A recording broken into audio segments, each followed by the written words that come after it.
क्योंकि ये मजहब हमें या तो मार मार के मुसलमान बनाया गया है, यहाँ हमारे फॉरेन इन्वेडर्स हैं, या लालच दे के हमें मुसलमान किया गया है। अबू धाबी की अगर बात करते हैं, यूएई की अगर बात करते हैं, वर्ल्ड का सबसे बड़ा मंदिर स्वामी नारायण मंदिर वहां पर बन रहा है।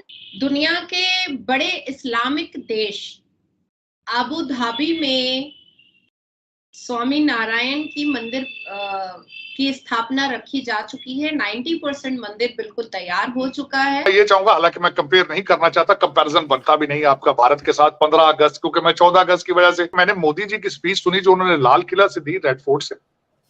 मैं हमेशा ये कंपैरिजन नहीं करता, बल्कि ये बताता हूँ, खास कर मेरे जो चंद अगर पाकिस्तानी भाई मुझे देखते हैं, कि इंडिया के मॉडल को खुदारा कॉपी करें, देखें उनकी तरफ। बल्कि मैंने पहले भी आप एक दफा कहा था कि मोदी जी जैसी लीडरशिप चाहिए, नेशनलिज्म चाहिए मोदी जी वाला। कौमें तरक्की करती है नेशनलिज्म की बेस पे। इस वक्त भारतीय निजात लोग जो इस वक्त कनाडा में है, अमेरिका में है, जो ऑस्ट्रेलिया में है, जहां जहां है, वो पढ़ के वापस जा रहे हैं। उनको अब इंडियन इकोनॉमी सूट करती है।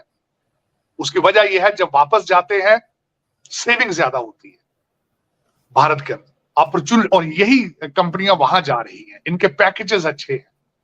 फिर जो सहूलतें हैं, ड्राइवर है, कुक है, घर में काम करने, वो चीजें वेस्ट के अंदर मौजूद नहीं है। तो इस वक्त भारतीय जो है वो वापस जा रहे हैं, और मैं प्रेडिक्ट करता था बड़ा अरसा पहले, ये मैं प्रेडिक्ट करता रहा हूं कि जाएंगे वापस। कि इस वक्त जो एपेटाइट मौजूद है अमेरिका के अंदर, वो एपेटाइट कर रहे हैं कि भारत से टैलेंट यहाँ पे आए। अब पता नहीं भारत से टैलेंट यहाँ आता है या यहाँ से वापस जाता है, लेकिन मैं एक चीज आपके साथ मेंशन करना चाहूंगा। मैं अगले दिन एक आर्टिकल पढ़ा यहाँ पे, खासकर इस हवाले से, कि मोदी जी ने अपने अमेरिका के ट्रिप के अंदर जब वाशिंगटन डीसी में आए न्यूयॉर्क से, तो उनका जो पहला स्टॉप था उसमें उन्होंने कहा था कि we will build a tunnel of talent in between two countries, America और भारत। उस टनल का आगाज हो चुका है। स्टेट डिपार्टमेंट ने भारत के साथ मिलकर 20 भारतीय यूनिवर्सिटीज का उन्होंने पिक कर लिया है, जो अमेरिकन स्कूलों के साथ अपना कोलैबोरेशन करेंगे। और वहां पे जो स्टूडेंट होंगे वो 1 साल पहले ही अपना वीजा लेने की सलाहियत रखेंगे। I-20 की जो एक शर्त थी वो भी खत्म कर दी गई है। जो स्टूडेंट यहाँ आएगा वो 3 साल यहाँ रह के उसको इजाजत होगी, काम करेगा, वो मजीद लर्न करेगा। तो वो talent, this is what is called delivery, बिल्कुल, this is called the following. Tony Blinken साहब ने, एक बंदा यहाँ पे भारतीय निजात है, मेरा ख्याल स्टैनफोर्ड यूनिवर्सिटी या कोलंबिया यूनिवर्सिटी में प्रोफेसर थे, मैं भूल रहा हूँ, जो वहां से उनको पिक किया गया है, उनको इंचार्ज बनाया गया उस प्रोग्राम का। He is working in state department just for this task, कि how to build the tunnel of talent. Modi ji ने यहाँ अपने स्पीच में कहा था कि हमारे पास यूथ है, अमेरिका के पास इंटेलेक्ट है, वी आर इंटरेस्टेड इन। लेकिन दूसरी, मैं जब कहता हूं अपने मुल्क में लोगों को कहता हूं कि भारत की खबरें सुनो, मोदी जी के स्पीचेस सुनो, कॉपी करने की कोशिश करो, तो कहा जाता है कि आप भारतीय एजेंट हो, आप पाकिस्तान बैशिंग करते हो। बॉर्डर के दूसरी तरफ मॉडल मौजूद है, नेशनलिज्म का मॉडल मौजूद है, करप्शन को डील करने का मॉडल मौजूद है,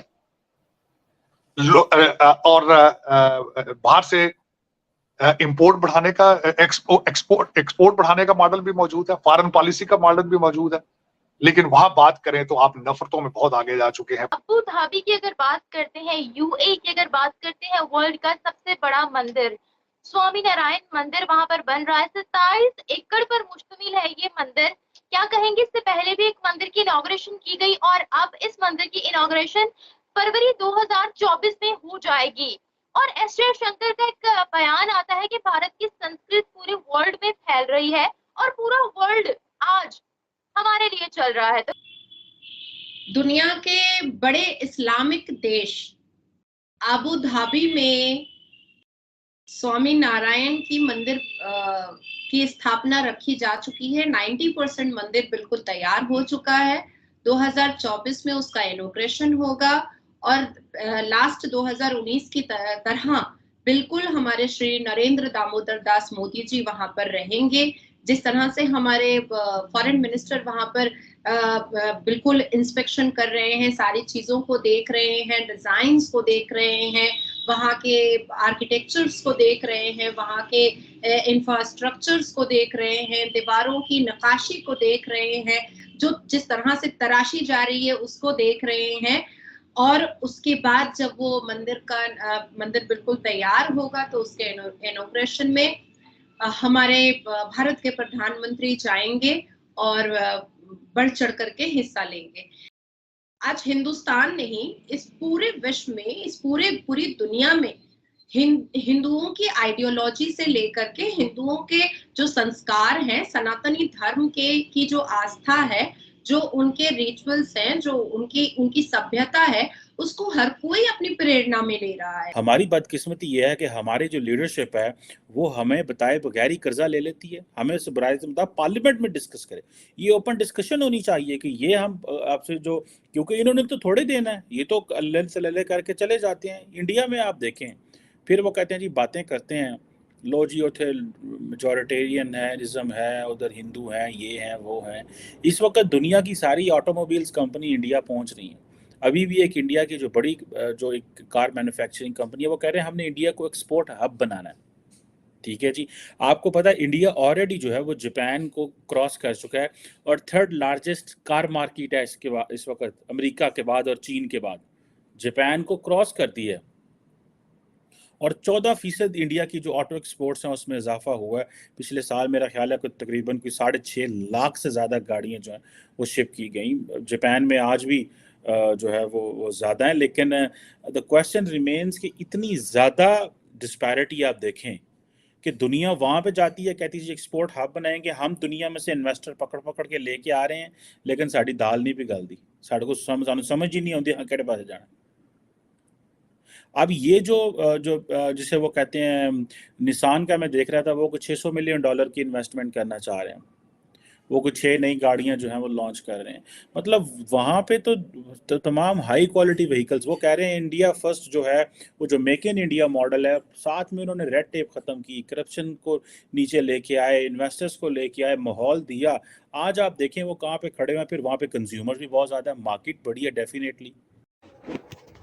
2014 के बाद से ही मोदी एडमिनिस्ट्रेशन का ये गोल था कि जो अरब देश हैं उनके साथ कोऑपरेशन बढ़ानी है, और उसका रीज़न ये था कि इससे पहले अरब देशों के साथ हमारा कोलैबोरेशन बहुत ही कम था, जबकि पाकिस्तान का वहाँ बहुत ही ज़्यादा प्रेजेंस था, जिसकी वजह से पाकिस्तान को हमेशा एक लेवरेज रहती थी उस रीजन में। इसको काउंटर करने के लिए मोदी एडमिनिस्ट्रेशन ने बहुत ही अच्छी पॉलिसी बनाई, और आज हम देख रहे हैं कि भारत और सारे अरब देश बहुत ही बड़े लेवल पे कोऑपरेट करते हैं, जबकि पाकिस्तान इस समय पूरी तरह से साइडलाइन लग रहा है। लेकिन एक वक्त ऐसा भी था जब भारत की कुछ खास नहीं चलती थी मिडिल ईस्ट में, और पाकिस्तान की अच्छी खासी वहाँ पर पकड़ थी, लेकिन इस पासे को पूरी तरह से पलट दिया है इस करंट गवर्नमेंट ने, क्योंकि इस समय मिडिल ईस्ट में भारत के पास बहुत सारी लेवरेज है। और उसका बहुत ही अच्छा एग्जांपल ये है, पिछले कुछ दिनों से जो बढ़ी हुई कोऑपरेशन है, यूएई इस समय भारत का यूपीआई सिस्टम एक्सेप्ट करता है, और साथ ही साथ बहुत सारे दूसरे फील्ड्स हैं जहां पर दोनों देश कोऑपरेट कर रहे हैं, I2U2 में भी साथ हैं।